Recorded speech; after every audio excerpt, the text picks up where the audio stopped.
first. That do you feel like they've done enough with Shamrock to get him to that level? Like, is it kind of realistic that he stands any chance whatsoever of winning that title at the DX, or do you think this is a set up for some sort of schmoz ending where they'll kind of protect Shamrock and people are not going to take it too serious as a threat? Well, I don't know, because you'd have that kind of feeling that they protected him so well, even though, they had arguably not been using him in the right way up until this point. The threat was there. It's just the only strange thing about it was, though, that the whole pay-per-view is like the DX pay-per-view. So would the DX actually lose on a night like that? Yeah. Then you got to think the odds aren't really in Shamrock's favour. No.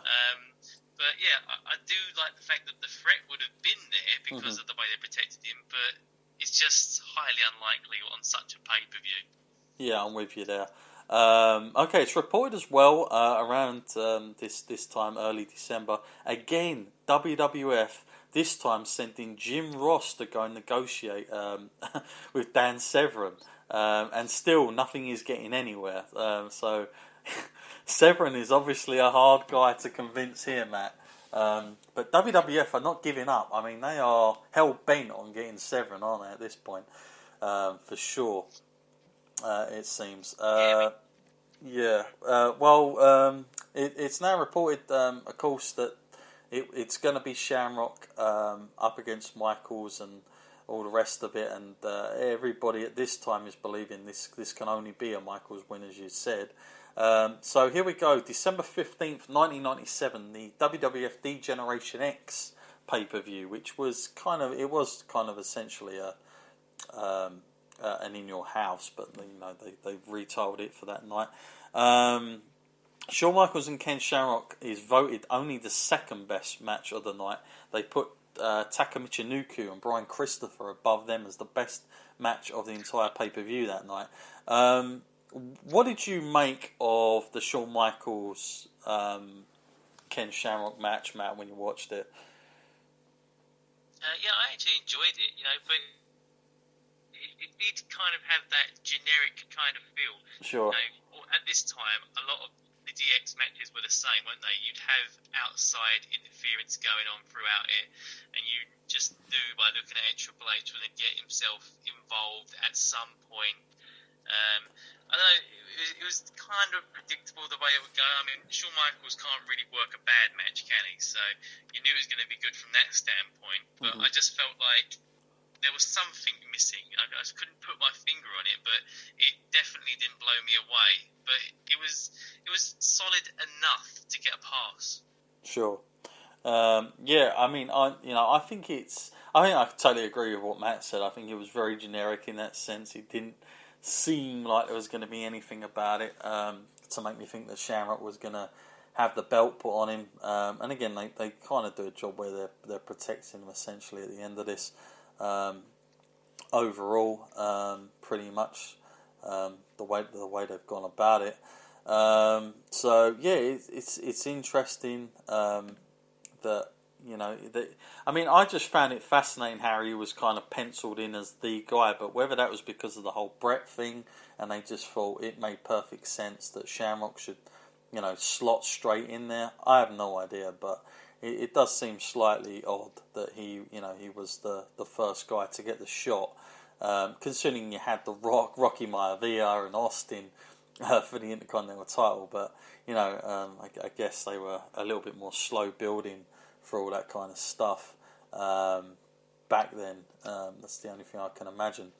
So I'm going to try and get to the end now of 1997, so that for our second part we can hit 98. Just going through the notes here.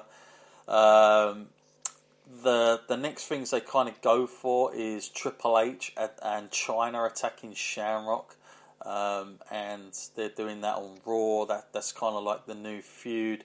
December 22nd, 1997. The proposed there's an issue here now. At one time, Shamrock wanted to come out and do a UFC fight as a one-off, kind of like how Brock done it in 2016. But WWF at the time are having none of it. because they cannot control what will happen, and I guess the fear is that Shamrock could lose, and at this point they're not really willing to let Shamrock go. I'm guessing, Matt, as well, the money that UFC were throwing at this wasn't the kind of money they throw at it today, so that might have been a big reason in all that as well. And, it's reported that Shamrock is not too upset about it, but he's not looking fondly about the whole thing on what's going on here. So it's interesting to read that. And yeah, that pretty much ends 1997 of this first part. So we're definitely going to draw a line under this for this part, but we will be continuing on part 2 with 1998. No doubt about that. Just want to say thank you to Matt for this first part of the Ken Shamrock's World's Most Dangerous Man of 1997. It's been very interesting, it's learning as we're going along even.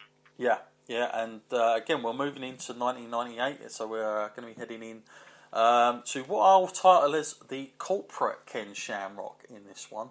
To give you guys a little heads up, I'm going to give them little titles next to them. So, yes, until part 2, folks, thank you for listening. If you do want to leave us any emails or any feedback at all, please do at wrestleline@gmail.com. Don't forget to hit us up on Facebook if you want any more information. Just type in Wrestle Line Podcast. I've been John Scott, he's been Matt Essex. We draw a line on this episode for part 1. But join us next time for part 2 when we cover 1998 Ken Shamrock, culprit Ken Shamrock. Until then, have a good. I'm trying to think when we're going to bring this. Have a good fortnight.